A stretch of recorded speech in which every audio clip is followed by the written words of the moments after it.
রাকিবের মতো যেন জীবনে আর কারো এরকম না হয় বন্ধুরা। আজকের এই নিউজটি অত্যন্ত হৃদয় বিদারক একটি নিউজ বন্ধুরা। আজকে যায় যায় দিন এই পত্রিকায় একটি নিউজ প্রকাশিত করা হয়েছে, যেটার হেডলাইনটি ছিল এরকম যে আর কি ওমান যাওয়া হবে পঙ্গু রাকিবের। আপনি যদি সত্যিকার অর্থে এই নিউজটি শুনেন, সত্যি আপনার মনটা অনেক অনেক খারাপ হয়ে যাবে।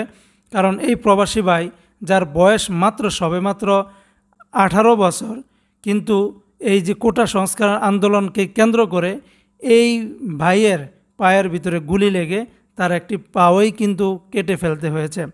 কতটা দুঃখজনক, কতটা কষ্টদায়ক, আসলে এটা কখনোই আপনাদেরকে বলে বোঝাতে পারবো না। শুধু এই বাইটি নয়, এরকম আরও কত মানুষ আজকে কাতরাচ্ছে, কত মানুষ আজকে অসুবিধার ভিতরে আছে, যেটা বলে শেষ করতে পারবো না। তো ওমান রিলেটেড যেহেতু নিউজগুলো প্রকাশ করি, তাই এই খবরটি আপনাদেরকে জানিয়ে দিচ্ছি। ভালো লাগলে ভিডিওটি শেয়ার করে দিবেন, যাতে করে অন্যরা জেনে কিছুটা হলেও জানতে পারে। নিউজের যেটা বলা হয়েছে যে রাজধানীর যাত্রাবাড়ি এলাকার মুদি দোকানদার কবির হোসেন, তার বড় ছেলে রাকিব সবেমাত্র বয়স 18 ছুঁয়েছে। আপনারা স্ক্রিনে যার ছবিটি দেখতেছেন তার বয়স মাত্র 18 বছর। তার নামেই হচ্ছে রাকিব। তবে সারা জীবনের সঞ্চয় করেছিলেন, তা দিয়েই ছেলেকে বিদেশ পাঠাতে চেয়েছিলেন কবির হোসেন, অর্থাৎ এই বাইটির বাপ। চলতি মাসে পাসপোর্ট করে আবেদন করেছেন ওমানের একটি সেলুনে কাজের ভিসার জন্য, কিন্তু গত শনিবার কোটা আন্দোলনে পুলিশের গুলিতে একটি পা হারিয়ে রাকিব এখন রাজধানীর পঙ্গু হাসপাতালে। কি হয়েছিল সেদিন তা জানতে চাইলে উত্তর দিতে পারেনি রাকিবের বাবা। কেঁদেছেন অজরে। রাকিবের অবস্থা খুব একটা ভালো নেই, কিছু জিজ্ঞাসা করলে কেবল হ্যাঁ বা না এতেই উত্তর দিতে পারে।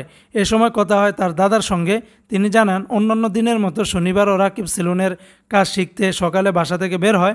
পরিস্থিতি ভালো না তা জেনেও রাকিব বের হয়, কারণ দ্রুত ভিসা হয়ে গেলে তাকে ওমান যেতে হবে এবং সেখানে গিয়ে সরাসরি কাজে যোগ দিতে হবে।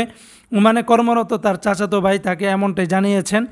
তাই ঝুঁকি নিয়েই ওই দিন বাসা থেকে বের হন কাজ শেখার জন্য। এরপর কি হলো, এর উত্তর দেন রাকিবের বাবা। তিনি বলেন, এই অবস্থার মধ্যে বাইরে না যাওয়ার জন্য বলি রাকিবকে, কিন্তু গলির মধ্যে দোকান, সেখানে কোনো সমস্যা হবে না। এছাড়াও আজকে লোকজন কম, তাই ভালোভাবে কাজ শিখতে পারবো, তা না হলে বিদেশ গিয়ে কী করব। এই ছিল ছেলের সঙ্গে দুর্ঘটনা ঘটার আগের শেষ কথা। কিন্তু রাকিব যখন বাসা থেকে বের হয়, তখন ঢাকা এবং চিটাগাং রোডে এক ধরনের রণক্ষেত্র তৈরি হয়। এক পাশে পুলিশ, অন্যদিকে বিজিবি, অন্যদিকে আইন শৃঙ্খলা রক্ষাকারী বাহিনীর অবস্থান, অন্য পাশে বিক্ষোভকারীদের। রাকিবের দোকান ঠিক রাস্তার ওপারে। তাই পরিস্থিতি বুঝে যখন গুলির আওয়াজ বন্ধ, তখন রাস্তা পার হওয়ার জন্য সিদ্ধান্ত নেয় সে। কিন্তু যখন সড়কের উপরে উঠে, তখনই গুলির আওয়াজ। কিছু বুঝার ওঠার আগেই রাস্তায় লুটিয়ে পড়ে।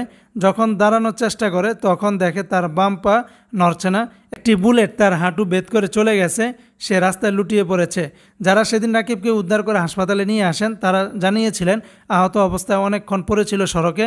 গোলাগুলির করার কারণে কেউ কাছাকাছি যেতে পারছিল না, ফলে রাকিবকে উদ্ধার করে হাসপাতালে নিতে অনেকটাই সময় লেগে যায়।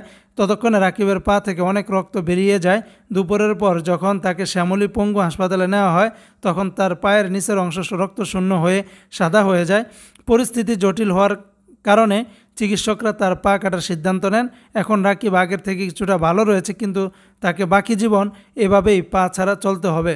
শুধু রাকিব নয়, ঢাকার পঙ্গু হাসপাতালে পা হারিয়ে চিকিৎসা নিচ্ছেন আরও অনেক ভাইরা। তো বন্ধুরা, এই ছিল আসলে নিউজের মূল কথাগুলি। সত্যি এটা আমাদের জন্য অত্যন্ত দুর্ভাগ্যজনক এবং হৃদয় বিদারক ঘটনা। বাংলাদেশে এরকম এখন বর্তমানে অসংখ্য ঘটনা ঘটে গেছে। আমরা দোয়া করব আল্লাহ পাক যেন সবাইকে ভালো রাখে, সুস্থ রাখে। যারা প্রবাসী আছেন তাদের জন্য দোয়া করি।